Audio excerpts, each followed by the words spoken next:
Le Congo, c'est une nation bénie. Ok. Le problème, c'est l'homme congolais. Nous connaissons tous les problèmes que le Congo a. C'est à nous d'apporter des solutions. C'est là le président, de la même manière qu'il a fait avec les bourgmestres, de la même manière qu'il doit faire avec le gouvernement. Okay. Parce que les autres, au monde, dans le domaine où il y a des hôpitaux de Kitambo, les autres sont incapables de trouver solution. Le dossier de station est incapable de trouver solution. Au contraire, le dossier à l'hôpital de Kitambo va aggraver encore dans le Ngalema. Ce qui veut dire, si le président a compris, c'est maintenant qu'il doit agir, s'il a compris. Parce que nous sommes dans un bateau qui peut noyer à tout moment, si on ne comprend pas.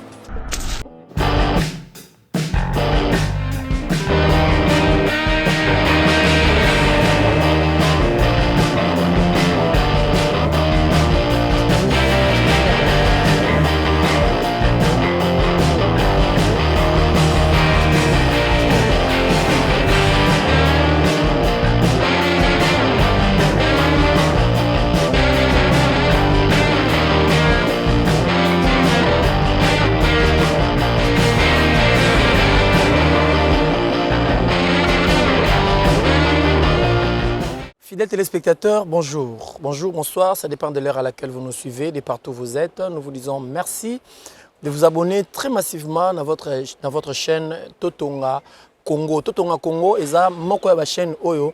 Nous sommes là pour ramener notre pierre de construction pour Bissona Bino.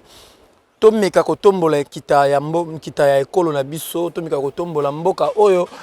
Badongolo miso bazawana pona kobundisa, pona ko koyiba koboma kopie mais biso lokwa tozawana ba congolais de père et de mère tozawana kaka pona kosunga mboka et tombama ekende liboso tokotonga Congo na bwana nya biso na mayele na biso tokotonga Congo na oyo nzambe atie epai na biso topona kotonga Congo na nzela ya micro pe liboso ya caméra bayike bandima kotonga Congo na maçonnerie misusu pe bandima kotonga Congo na kobungisa mituka misusu bandima kotonga Congo na environnement misusu bandima kotonga Congo misusu pe bandima kotonga Congo na koiba na ko détourner na ko piller bango pe bandima kotonga Congo na ndenge wana kasi biso tokolemba te tokosala kaka musala oyo nzambe a tindeli biso mbote mingi na yo moto tozali kolanda biso mama Rachel Ngoyi bisiko zwami kimi ya nzambe ezala na yo nde initiateur ya projet monene oyo totonga Congo topesi yo mbote puis topesi papa Kyungu esika azali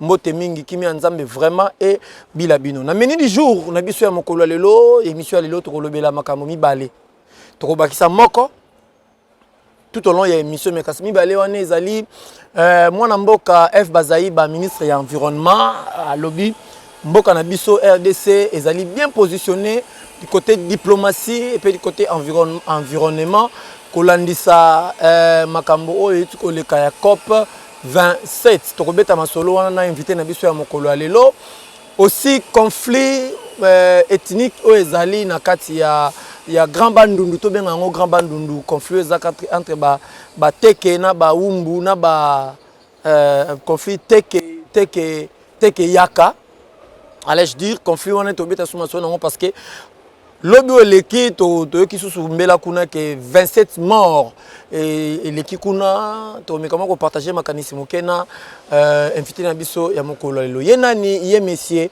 Jean Mangalibi Mosengo. C'est l'invité que vous nous avez demandé de recevoir à tout moment qu'on a des activités, qu'on a des sujets aussi très délicats comme Oto Kosolola. Monsieur Jean Mangalibi, bonjour. Mboko mbote ndeko na ndamba pambola ndamba ba pambola mbiasa Rolanda biso. Na nzela ya bilili mais loko photo e ba muto moyibi atongaka mboka te. Moyibi amta bomaka mboka. Oh. Quand les aliments rectification mtiena sali par rapport ya introduction na yo. Kasi moyibi bazaro boma mboka mais azovanda kaka na mboka ngo. Toloba ngoni toloba te ko boma toloba ko kotonga. Moyibi a mboka tonga mboka te. Doba o bazoyiba bazoboma mboka. Baba dongo la mis. Le temps doit vous prendre malamba okanga bango. Eloko epaki mayango wana ko. Tokeni bamoko na sujet ya makambo ezoleka na Grand Bandundu conflit teke yaka collecte de fonds moko esalamaki mikolo pe uti koleka awa tomonaki ministre ya transport na voie de communication Chéribin Okende asangisaki bato nyonso surtout ya secteur na ya transport baya kotika ba cotisation na bango ba entreprise nyonso surtout ya l'état na privé baya kotika ba cotisation na bango pona kosunga bato ya est mais kaka est te tomonaki ba entreprise moko to mibale baya ki wana ba tchaki pe mosolo na bango une affaire de 50 ou quelque chose comme ça, 50 000 $ ou quelque chose comme ça, pour nous sunga bateau, ba problème au niveau ya Grand Bandundu kuna. Parce que comme on a lu makambango ezokende la ngongo et comité, mon sala fallait ça et salité. Collecte de feux et salama qui pona bango et salamité. Bateau wana o mokonza mboka ache kuna bazo tonga mboka to bazo bebisa mboka. Na bandoki. Pardon? Bazali bandoki. En réalité ya bateau il fallait ko kanga bango. Parce que Toyoki Beko, par exemple, biloko ya est destiné à na Bandundu pour na conflit teke yaka o toyebi ke ba Rwandais bata derrière ça.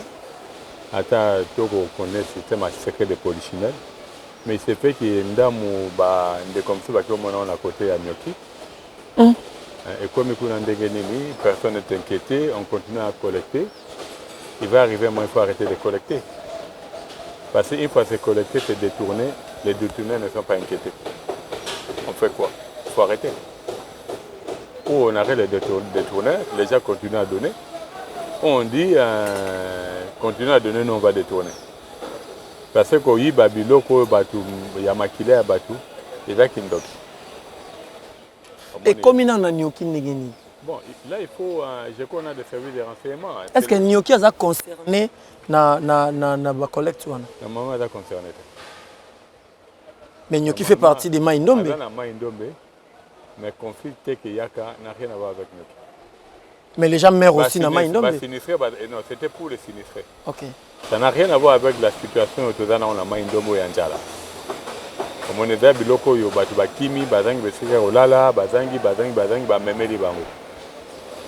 Oui, ça nous on est besoin de détournement. Ok. Mais moi, je détourné quand moi bakanga. Après qu'on a robi malait. Mais non, il y a kokanga siko ya plus kokanga pona mabokangi po atika mona ki il faut battre la moto na malam. On est face à cette réalité là. On peut plus continuer comme ça. Pendant que d'autres souffrent, les gens meurent. Ceux qui n'ont pas de cœur, bon, ils en profitent pour détourner bien, ce n'est pas bien. Gouverneur Yama Indombe, tant amoni mbongo oyo to biloko oyo elengela mité pour na bango et comme kuna aux Congolais bien sûr, aux ana idée par rapport ya botuna ngina tuna yo et ça lien nini a accepter ngo a trouver ngo normal to il fait partie aussi de la bande. Bon, si jusque là ils avaient dessiné la main Indombe. Indombe est responsable. En fait, ces responsables là il fallait réellement interpeller. Comme on a dit l'autre jour, si on va péter dans le gouverneur, il faut que les gens comme ils n'ont pas de si on va péter dans le député, comme ils n'ont pas de s'il y a 20 minutes, c'est chargé de ça. C'est comme ça que normalement, dans des pays sérieux, on fait des choses. Mais ceux qui sont loyaux, et comme ils n'ont pas ça ne vous dit rien. Ce qui veut dire que ce sont des situations qui vous arrangent. Et quand on parle d'un secret de polichinelle, pour dire que c'est là comme quoi yebani batu ba yebi mais mutalinga bonga et bonga zalité pour dire que na ko yebana donc ndenge ko le canada et batu ba mona pas vous êtes d'accord? Est-ce que papa mangala ka to malobati pardon, est-ce que makambo yezo le kana grand bandundu kuna to réfléchir nous ensemble, est-ce que ezati na ba kondi o baza derrière ça tout le long ba question bato baya na bangombe bato bayana bangombe balungwa nango est bayana ngo tiawa bakendana baleka nango nzela bandundu misusu ekota na kinga kati ndenge toyokaka misusu esika ekenda toyebite bato wana bayana bangombe bazale bele bandako lobaka kinya Rwanda bazalaka wapi bazonga tout bazalaka na mboka na biso bazala na mboka na biso bazalaka wapi? Est-ce que vous avez une idée par rapport à bato wana bazali bazala na mboka na biso beleve wana bazali moko je crois tant président que là qui na Katanga dernièrement quand il fallait qu'on réconcilie Lubana de Katanga il partait moko qui peut qu'on a babengana qui pour dire qu'on est face à une réalité nous connaissons les fonds du problème mais nous laissons en sachant que quand la maison brûle, il faut vite éteindre le feu. Pour le jour où tu es ramené, et si quelque chose tu es évité, on est face à cette réalité. Devant cela, normalement, il faut que les autorités arrivent à s'impliquer pour mettre fin à cette situation. Parce que cette situation, le tout le monde à Bandundu, il n'y a pas longtemps, il y a eu dernièrement à niveau de Congo.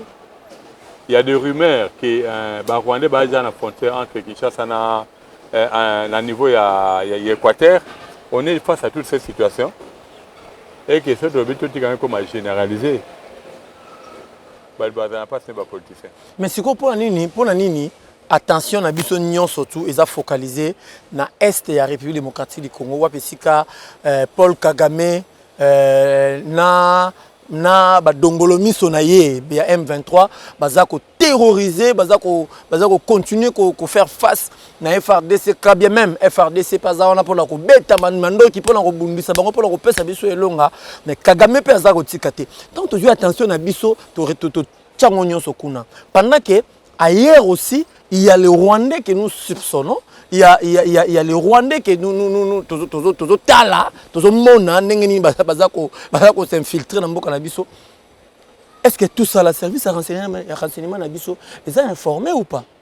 Bon, tant que tu as ma chasse dans mboka Rwanda, Kagame va tranquille. Donc pour la photo bête ma chasse na Rwanda. Tu vas partir à Goma, tu sais ba arme tu dans Rwanda. Parce que na Goma, forme un peu notre glissé n'a pas même. Oui, na bachar tu te dire à partir à Rwanda. À ce moment-là que Kagame a mon qui dire à la porte.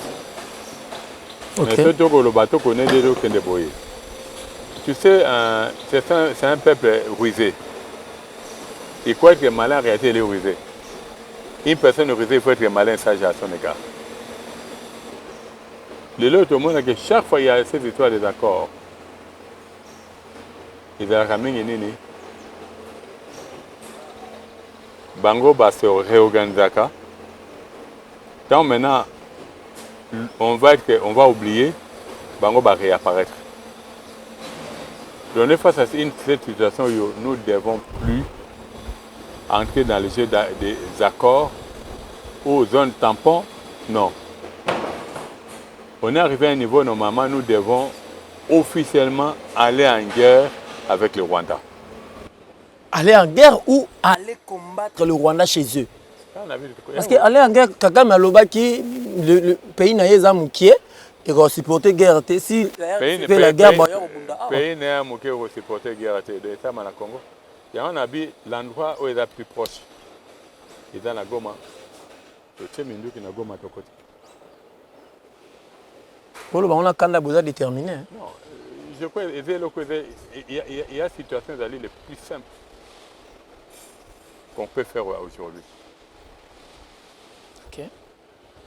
À ce moment-là, même avec une à 10 missiles. Parce que tu fais quoi? Tu restes calme.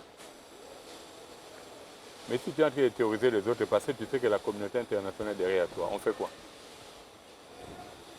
Tout le monde grand bandu wanangai ils ont matangai na motema mais c'est jamais ngalibi.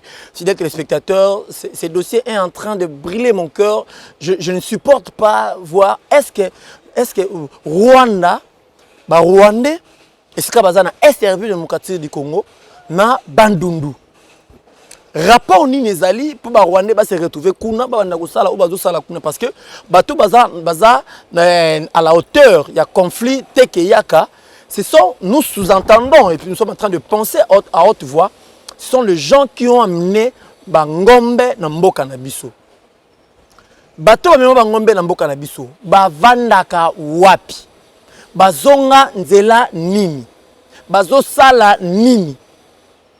Ce qui va passer dans ma belé parce que na Bandundu za na place moko benga ngo nganda bangala wana ezali bangala nde ba occuper place wana. Donc on peut dire aussi que comme ils appellent na place moko comment benga ngo nganda ba Rwandais parce que bango bayana bangombe bavandaka wana ba siège wana ba sala makamna bango wana. Et c'est un peu de demander monsieur Jean Mangali, si réellement le Rwandais occupe maintenant notre pays, alors Moussala nini chef de l'État azo sala pour unifier le pays et puis pour na paix oya la kakibiso. Bon, je crois que je l'ai dit au départ. Nous connaissons les problèmes. Pourquoi juste aujourd'hui on continue à réfléchir? Donc on connaît les problèmes, il faut agir. Le problème c'est Rwanda. Il faut agir. Ok. On n'a même plus besoin de réfléchir. Non. Tu sais, la grâce que le Congo a, c'est quoi? Nous connaissons tous les problèmes. Et ma première c'est quoi? Na signe à fin quoi? Oh, il y a habite tant qu'on y a na tant qu'on souka nzale kokoma. Congo tu peux vendre la partie de travail raté. Une nation va se lever contre une autre nation. C'est ce qu'on vit. Pour une nation a raté, qu'est-ce qu'on doit faire? On doit réagir. Si on n'agit pas. On vit ce qu'on a. C'est ce que nous sommes en train de faire aujourd'hui. Tant que nous n'allons pas travailler pour manger, tant qu'il y a une nation, à côté de Bissau, tu réfléchis à ça, tu dois agir, tu permettre. Non. Quand il y a la guerre, on y va, on va à fond. La diplomatie qu'il avait prônée, il m'a reconnu qu'il choix. Mais il continue ce qui est bien. Mais en temps sur le terrain, il faut massacrer bêtement. Donc ça c'est bête à ça c'est l'unique alternative. Je dis bête à Congo. C'est Rwanda. Mais qu'est-ce qu'il faut faire na ba Rwandais oyo toza ko penser toza ko mona à l'œil nu baza ko terroriser la population na Grand Bandundu ba oyo to komi ko yoka déjà ba nungu na seki ba komi na Équateur. Qu'est-ce qu'il faut faire, M. Jamangali? En fait, le grand souci, c'est quoi? Dans l'Assemblée nationale, on a des Rwandais. De tout. Dans le Sénat, Bazali. Dans la police, dans l'armée, Bazali. C'est là qu'il faut commencer. Une fois tous ces gens sont écartés, nous restons avec nos compatriotes. Autre temps, comment faire? Mais on a expulsé l'ambassadeur rwandais, quand même on a laissé M. Rouberoy. Pour expulser à l'ambassade, ne veut pas dire qu'on a chassé tous les députés rwandais, tous ils sont dans quatre assemblées, non. Ils sont là dans l'Assemblée, ils sont là dans le Sénat. Ils sont là dans l'armée. Mais attends, vous avez une société de communication, ils peuvent fournir les informations. On n'a fait rien. Je sais que dans les passés, on a donné des cartes SIM pratiquement à la fonctionnaire en Nyoso. Mais il faut carrément retirer ça. Aujourd'hui, la force dans la guerre, c'est dans l'information. Exactement. Mais ils ont eu à le faire. Ils savaient le pourquoi. C'est pour tout le monde qui a appelé Nyoso. Surtout.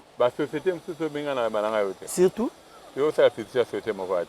Fidèles téléspectateurs, il est temps to lamuka kaka te parce que Martin Fayulu a lobby lamuka non. Même hier moko pas ya kolala. Parce que à comprendre que na minute oyo esenga so ba discours te na minute ezo senga to tchana maboko yazui oyo nga na zui oyo yazui oyo to landa exemple ya France. Un moment na France, ezalaki na président moko azalaki mal aimé, cotation ezalaki moindre mais tant en France ezalaki attaqué na bato bazalaki ba adversaire na bato bazalaki ba opposant na ba yaki bongo so basangisaki maboko de France ezwaki victoire. Tout ça moment oyo ezala yo Martin Fayulu, ezala yo Jean-Pierre Bemba Gombo, ezala yo Moïse Katumbi Chapwe, ezala yo soki Franck Diongo, ezala yo soki nani to sangana to meka faire face na Rwanda parce que c'est Rwanda qui est en train de menacer la République démocratique du Congo et c'est Rwanda qui est en train de tuer les Congolais et tozomona yango na Misubwe. OIF, Organisation internationale de francophonie, va maintenir activité ezala na Rwanda. Quand bien même, au niveau d'Afrique, Afrique centrale, c'est la RDC qui est le pays francophone, hein, parce que Kinyarwanda n'a rien à voir avec le français. C'est nous, la République démocratique du Congo, qui est en train de battre un record sur la langue française. Mais tout le monde au niveau européen, au niveau Europe, on a OIF va reconduire Rwanda pour une organisation de francophonie. Et tu fais une branche rapidement. Comment tu as trouvé cette initiative? De toute façon, la francophonie ne nous apporte rien. C'est ça que l'autre dans la carte, on se retrouve, vous verrez bien. Aujourd'hui, le Congo est le premier pays francophone du monde. Nous gagnons quoi? Les lotos doivent être discrétés. Et comment c'est simple gagnant-gagnant? Rwanda a déjà francophonie. À Zonga, tout le monde sait pourquoi Zonga. Pourquoi la France a peur du Rwanda? Et ça, et locaux normalement, ceux qui te comprennent à Makam. Donc, on dit que la Kuna comme pays observateur. Pas comme un pays qui doit s'impliquer, non. Il doit perdre sa taille inutile. Aujourd'hui, on a tellement à faire. Et que Babylone comme Soussou, il ne va pas pourquoi on doit se retrouver à l'intérieur. Comme la francophonie. Dis-moi, ça nous rapporte quoi? À part nous aboutir. Montréal, Benangamo, pardon. Fidèles téléspectateurs, changeons de chapitre. Changeons vraiment de chapitre. Donc, COP 27, c'est avec ça que nous allons chuter. F. Bazaïba, ministre de l'Environnement, vice-premier ministre, ministre de l'Environnement, à Lobby, notre pays est très très bien positionné du côté diplomatie et puis du côté environnemental par le moyen, il y a COP 27. COP 27, Oyo. Ah ouais, que ça la pré-COP. Mais en Égypte, il y a ça la COP 27 proprement dit. Biso, Mexique, biso mungwa, mais bilo karolia, bah que kabula yango na Égypte. Mais ces gens mangali, au-delà de tout, vous êtes aussi un environnementaliste. Par rapport, il y a des propos, il y a ministre et environnement, Madame F. Bazaïba, au trouvé yango nengeni. Elle a raison, hein, apparemment. Qu'elle continue à rêver. Non, elle a raison quand même. Je dis qu'elle continue à rêver. Mais non, ça ne sont pas des rêves, mais ces gens mangali. Aujourd'hui, maman a rêvé. Qu'elle Comment? continue à rêver. Parce que les loyaux, Mokilo, qui n'est pas candidaté. Ok. Attends que ça soit pays, ni ne va promettre biso. Tout à l'heure, était à pays par rapport à la réalité planétaire. Ok. Comment un pays hyper endetté va te promettre? Toi aussi tu crois.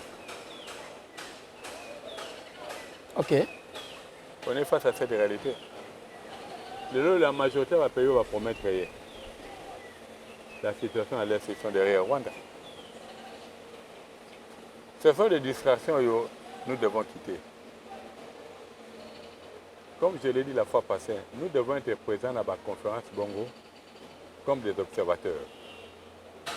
Mais nous devons nous-mêmes travailler pour changer les choses. Parce qu'il est anormal. Un pays tel que le nôtre, pays solution. Pour maman Ève a annulé des avis favorables et impact environnemental. Il y a des stations essence. Petit homme la Kinshasa. Alors, la bonne COP. Mais à revivre un déni. Peut-être qu'il y a un homme qui a gagné. Makambouya, hôpital à Kitambo. S'il y a eu un avis favorable à la désaffectation, parce que pour toute désaffectation, il y a toujours l'avis favorable du ministère de l'Environnement. Oui, exactement. Si elle avait réellement donné, dans le temps, on avait donné un avis favorable. Pour annuler, il faut un bon avis à la COP. C'est là où je dis qu'on doit arrêter de rêver. Pour nous, qui nous attirent au bois comme il plastique dans balabala, il faut un bon avis à la COP. Ce sont des questions qu'elle ne pourra pas répondre. Les lots Kinshasa continuent. Je prendrais le cas de la cité du fleuve. Ok. En réalité, elle pouvait même annuler la continuité de la construction de la cité du fleuve. Ok. Pareil avec la baie d'Engaliema. Ok. Pour dire que les loyaux, excusez-moi, c'est une maman que je respectais quand elle était encore dehors. Vous respectez ou vous... J'ai dit que je respectais quand elle était encore dehors. Ok. On se disait dedans et elle allait faire mieux. Mais on s'est rendu compte hein, bah, il y a un politique. Hein. Il y a un politique. Mais quand même, Azo, ça a quelque chose de bon parce que pour lui, apparemment, bon, apparemment, les dirigeants de notre pays, les ministres, les députés, ils attendent beaucoup plus ce que le pays peut gagner au-delà de ce que la population congolaise peut bénéficier. Hein. Bon, si les, on dirait que les priorités. Si le pays gagnait réellement, la population va se retrouver. Mais c'est chose qui est... Étant donné, le pays n'a jamais gagné. Mais attendez, bah, où tu copes bon pays gagner l'autre. Papa, un ministre français et plutôt congolais en face de l'environnement avait claqué la porte. Pourquoi il avait claqué la porte? Alors bien avant les préparatifs, il y a dans la commission à finance, il y a eu $1 milliard sortis. Qui n'a jamais vu ma colonie Mbongo en Etambola. Ah, il y a un dans le Congo, il y a non, en fait, nous devons comprendre qui, si on a affaire à des ministres qui n'ont pas compris la dimension prophétique de la nation congolaise, on aura des ministres qui rêvent comme Maman Ève. Donc pour nous, maman F Bazaï a rêvé. Parce que la situation de l'Ukraine, dernièrement, le président Macron avait aux États-Unis. À qui on a passé que les lots de Makambo et Kende, va comprendre tout Makambo. Babando ça le là-bas comprendre. Mais hier, on connaît qu'on rêve. Qu'est-ce qu'elle doit faire? Je l'ai toujours dit, nous devons voir comment organiser le Congo à l'interne. Pas à l'externe. Pour être la solution pour l'externe. Ok. Nous organisons à l'interne. Il y a le coup la COP Ezali. Tu as vu par exemple, il y aura COP 28. Le Congo, c'est une nation solution. Quels sont les pays où la désertification continue à progresser? Quel genre de sens qu'ils ont besoin? On se met à les multiplier. L'année prochaine, au lieu d'amener des plantules qui ont 10 cm, on amène carrément qui ont plus d'1 mètre. Dans le côté d'un bateau, 2 milliards, 3 milliards, 10 milliards d'arbres. Et puis voilà notre participation. C'est ça qui est une solution dans la dimension de Dieu. Là, nous devenons une nation qui donne. Parce que quand la main est toujours comme ça, on ne progresse pas.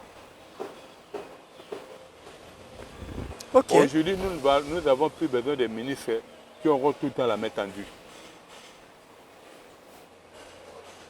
Nous avons besoin de ministres qui vont amener le Congo dans la dimension de Dieu.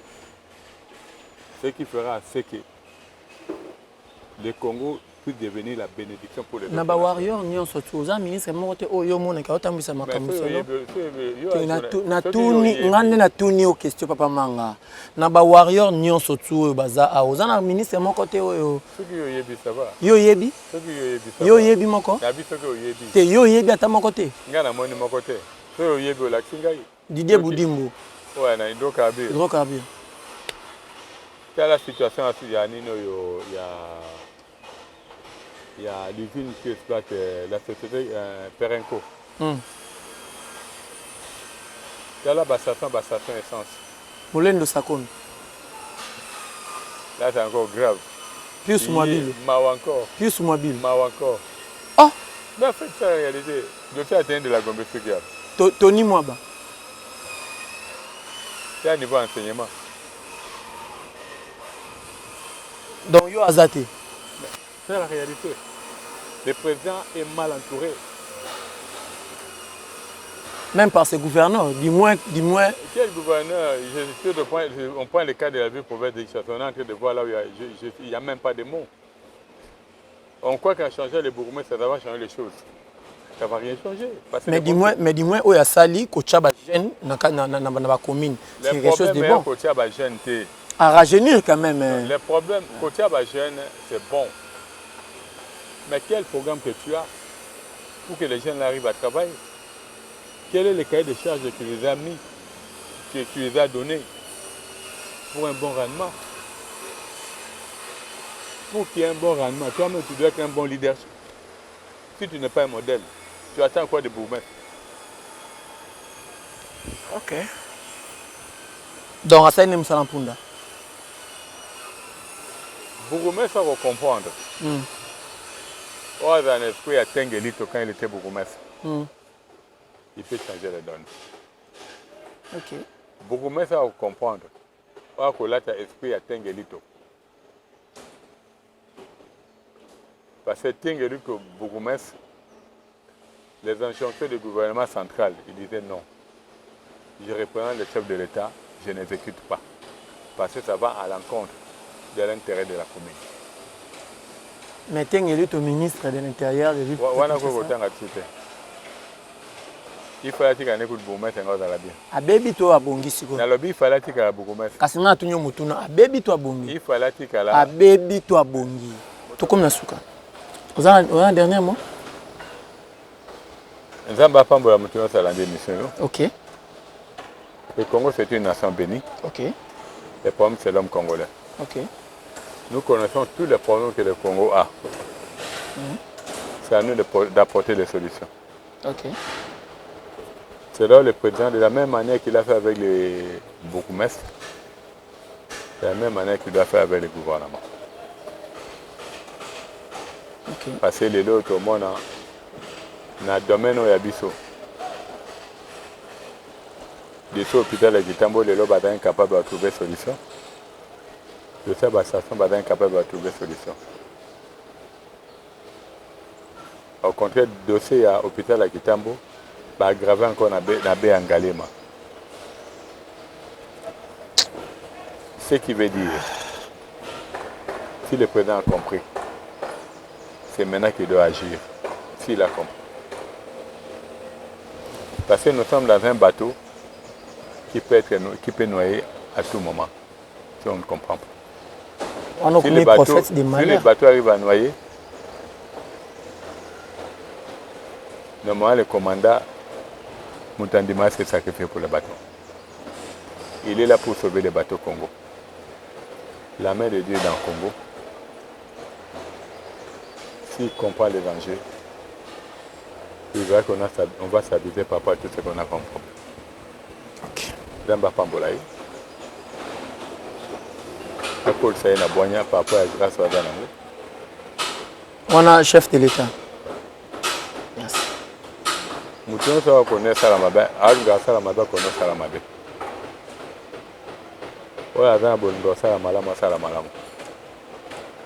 Parce que ma bé ou malamu salaire est allé. On a combien de personnes dans la Bible? Mais c'est ça. Toi aussi c'est mission. C'est ça la vie.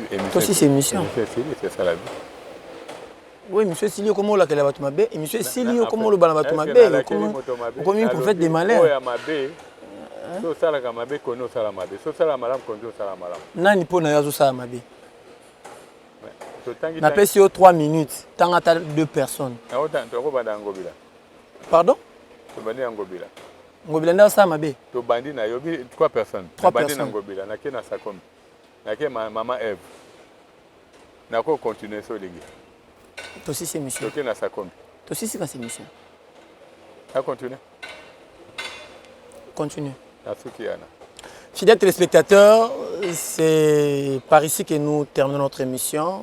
Nous vous disons merci de rester branchés, merci de continuer. Playlist des Awana, continuez de regarder toutes nos émissions.